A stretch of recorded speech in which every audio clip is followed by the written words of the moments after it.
पीरज़ादा कासिम साहब का एक बहुत खूबसूरत कलाम आपकी खिदमत में पेश किए देता हूँ। एक सज़ा और असीरों को सुना दी जाए, एक सज़ा और असीरों को सुना दी जाए, यानी अब जुर्म असीरी की सज़ा दी जाए, यानी अब जुर्म असीरी की सज़ा दी जाए।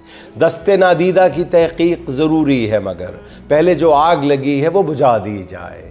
उसकी ख्वाहिश है कि अब लोग न रोएं न हंसें, उसकी ख्वाहिश है कि अब लोग न रोएं न हंसें। बेहिसी वक्त की आवाज़ बना दी जाए, बेहिसी वक्त की आवाज़ बना दी जाए। सिर्फ सूरज का निकलना है अगर सुबह तो फिर, सिर्फ सूरज का निकलना है अगर सुबह तो फिर एक शब और मेरी शब से मिला दी जाए, एक शब और मेरी शब से मिला दी जाए। और एक ताज़ा सितम उसने किया है ईजाद, और एक ताज़ा सितम उसने किया है ईजाद। उसको इस बार ज़रा खुल के दुआ दी जाए, उसको इस बार ज़रा खुल के दुआ दी जाए।